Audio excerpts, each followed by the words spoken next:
Okay, cool. Now our site's really starting to come together.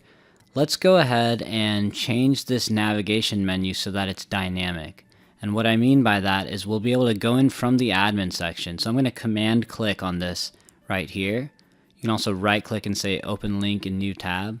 If I command click, it does the same thing.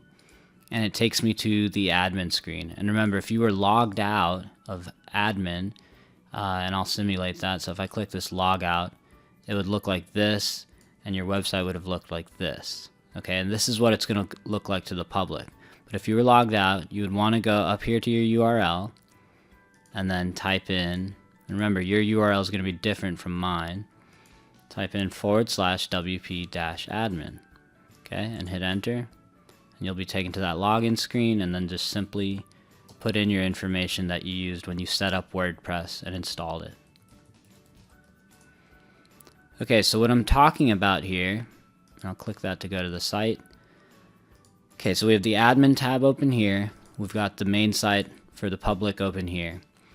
So this navigation menu, the cool thing about WordPress is it makes it really easy for us to make these dynamic. That means we can control what shows up here by going into the admin section and setting it. So let's do that. The first thing we need to do to make that happen is go over here to our code, and we're going to pull up the functions.php file. Okay, so we looked at that a little bit ago. It's under WP content, under themes, and then our theme here called custom theme, and then functions.php. Okay, so in here, we're going to continue to add to this, and we'll reorganize it later, but I'm going to go ahead and add a few lines. So this is doing its job of bringing in Bootstrap CSS, and then our CSS file right there, which is right here. And then below this, we're going to add some more code. So we're going to do this. We're going to create a function in PHP, and we're going to give it a custom name. We'll just call it custom theme underscore setup. And then add parentheses, and then curly braces. And then in here, we're going to add this special WordPress function. And it goes like this: register underscore nav underscore menus, just like that. And then this thing accepts a parameter. That means we can put something inside the parentheses to help it out and get it to work for us. So the way we do that, we're going to break it out into multiple lines. Is we're going to say array, and we're going to put something in this array. Let's kind of clean this up a little bit.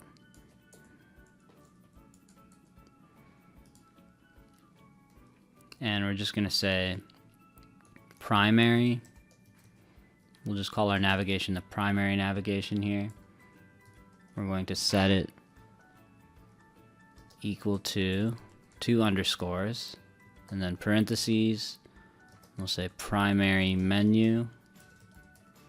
Give it a name for the admin section, and then a name here, custom theme. The name of our theme. Okay, and we need our semicolon right there. And there we go. So now we've added some chunk of code that will allow us to kind of register a custom menu for our admin section. Now, how did I know to do this? I'm going to show you later on in the course where you can go to really read about this stuff and dig in. I'll give you all those resources, but if you're curious right now, simply just go to WordPress theme development in Google. And the first few results will be from the WordPress. After you skip the Google ads, the first few results over here will be like codex.wordpress.org, where it says theme development, developer.wordpress.org. These are all the WordPress organization websites where you can kind of read about this stuff. But anyway, I just want to point out that this is where you can kind of dig in to find out how to use these things to your advantage. So the point of this tutorial is to make that easy and kind of demystify it for you. So let's keep going here. So we've got this set up now. I'm going to go ahead and save this. And what we're going to do next is add one more line below it. Okay, we're going to do what we did right here with this add action thing. And I'm going to explain it one more time for you. So add underscore action. And then in here we're going to say after setup underscore theme, And then again in quotation marks, we just grab this name that we came up with, custom theme underscore setup, and put it inside those quotation marks. Let's format this cleanly and then add our semicolon. Okay, so I'm going to save that. So really quick, I want to explain what we did here and kind of what we're doing here. You're going to see this kind of format constantly in the functions.php file, whether it's your own theme or somebody else's theme. So what's happening is this. I want to give you a metaphor. Think about it like this. When you wake up and kind of get ready for work or school or whatever you've got going on, you'll do an order of operations. There's a few steps you might take. You might start with something like wake up and get out of bed, brush your teeth,